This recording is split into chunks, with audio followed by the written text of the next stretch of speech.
दूसरा प्रश्न। सर हमारा आई गयो जवाब। गुड, आपको आंसर मिल गया उसी में, सही बात है सर। તમે કીધું કે સ્વમાં લીન થઈ જવાનું એમ ખોવાઈ જવાનું એમ આપણી જાતને ઓળખવાની એમ પણ મારો પોતાનો અનુભવ કે સાહેબ કદાચ 5 મિનિટ મંદિરમાં બેઠા હોય પૂજા કરવા તો પણ મગજ કોન્સ્ટન્ટ ચાલતું હોય તો એનો શું ઇલાજ કરવો એટલે કદાચ Okay. બધાને થતું હશે મારો અનુભવ કીધો આ તમે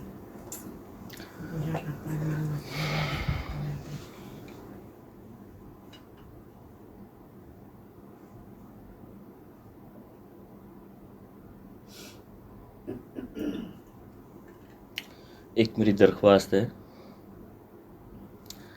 जिस भी व्यक्ति ने प्रश्न पूछा है उसका जवाब जब आता हो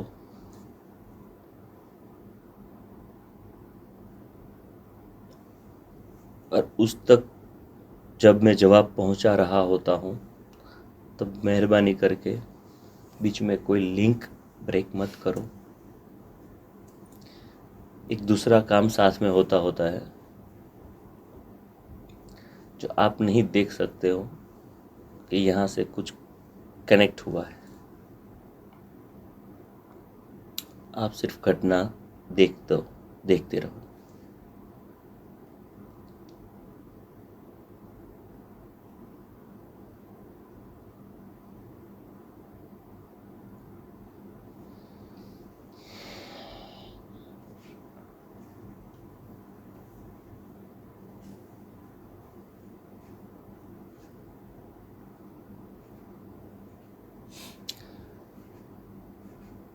प्रश्न ऐसा है कि मंदिर में जाने के बाद भी, मंदिर में हम 10 मिनट बैठते हैं तब भी हमारा मन शांत नहीं होता है, हमारे विचार बंद नहीं होते हैं।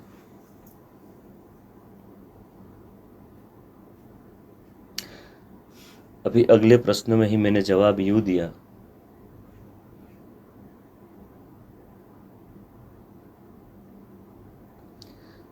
विचार को बंद करना आपके हाथ में नहीं है। समाज में रह के, क्योंकि उसके लिए मेडिटेशन यानी कि ध्यान में बैठना अनिवार्य है, तो वो ध्यान का स्वाद अभी आपने चखा नहीं है।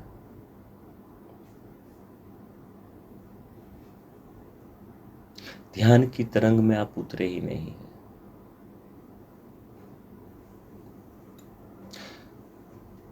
और आप सीधे पहुंच गए परमात्मा के द्वार पर। उससे एक होना तो दूर, उसके दर्शन भी नहीं समझ सकते आप।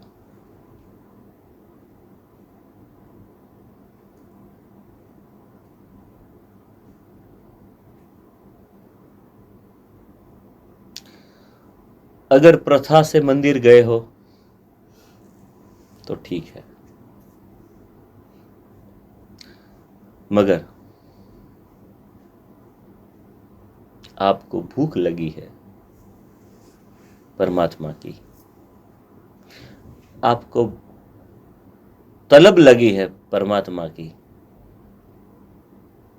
और आप मंदिर गए हो तो बात कुछ और है।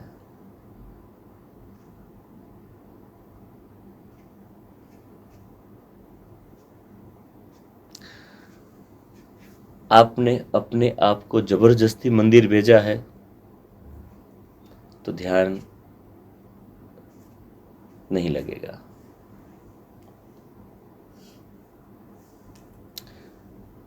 जब तक आपका प्रेम परमात्मा से नहीं है तब तक मंदिर जाना व्यर्थ है।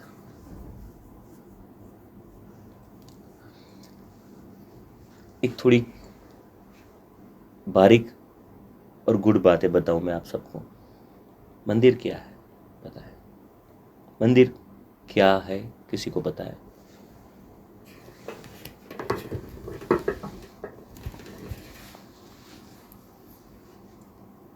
ध्यान करवानी जगह।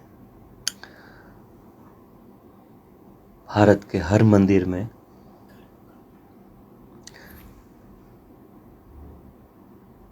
एक अलग ऊर्जा का निर्वाह हो रहा है। वहाँ पे बहुत पावरफुल ऊर्जा होती है। आप जब बैठोगे तब अगर आपको ध्यान करना आता है तब आप उस ऊर्जा की अनुभूति की गहराई में उतर सकते हो, उसको पा सकते हो। एक ऊर्जा यहां पे भी है, ये भी मंदिर है।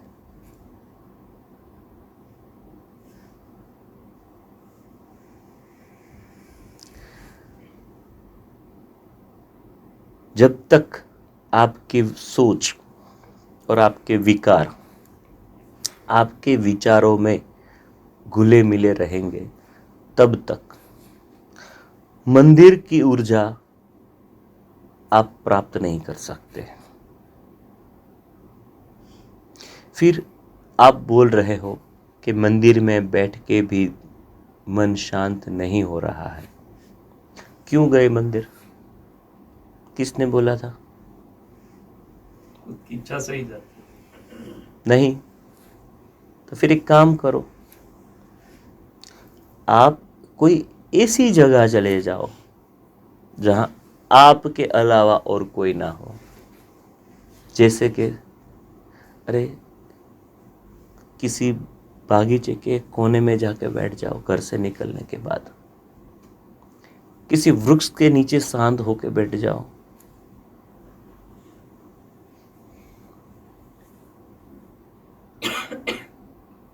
पहले शुरुआत वहां से करो।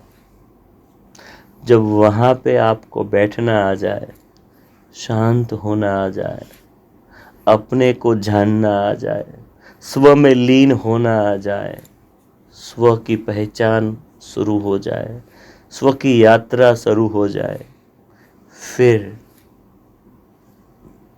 मंदिर की तरफ चलो। फिर उस परमात्मा की अनुभूति के लिए निकलो। फिर तुमको और परमात्मा को एक होने के लिए स्वतंत्र कर दो।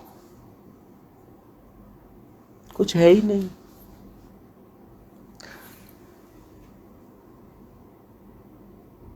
पहले जरूरत थी किसी जंगल में बैठने की,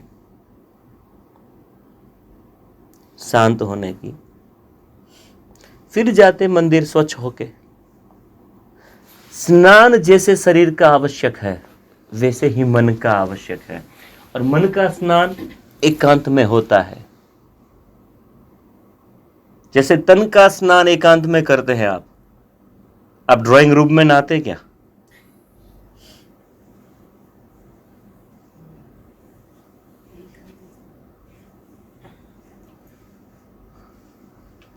वैसे ही जब स्नान के लिए आपने एक अलग व्यवस्था बनाई है जहां पे आपको प्राइवेसी चाहिए,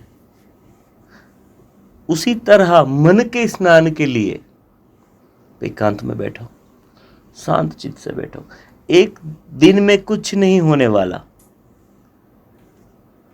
पहले प्रैक्टिस शुरू करो बैठने की। इसकी मैंने एक पहले दिन आपको चाबी दी थी, ओमकार।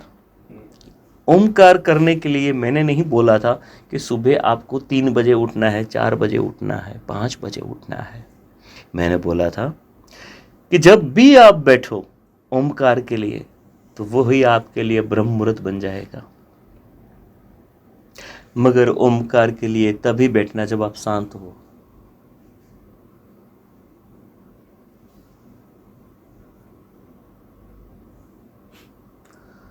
पहले मन की बकबक पूरी हो जाने दो। एकांत में बैठोगे, मन भी धीरे धीरे धीरे धीरे शांत होना शुरू हो जाएगा। फिर उस हिसाब से आपको थोड़ा ऊर्जा का अनुभव होना शुरू हो जाएगा। फिर आप स्व के भीतर बैठना शुरू करोगे, शांत होना शुरू करोगे। फिर आप मंदिर में जाओगे तो आपको फिर दूसरों की मौजूदगी की अनुभूति नहीं होगी, केवल आपको वहाँ की ऊर्जा की अनुभूति ही महसूस होगी। आपकी शांति जो सर्वोपरि होगी, वहाँ की ऊर्जा जो सर्वोपरि होगी, तब जाके मंदिर में जाना सार्थक हुआ। ये मंदिर में जाना हुआ। पहले खुद के अंदर एक मंदिर बनाओ, वहाँ की ऊर्जा में जाओ, फिर बाहर के मंदिर में बाहर की ऊर्जा लेने जाओ।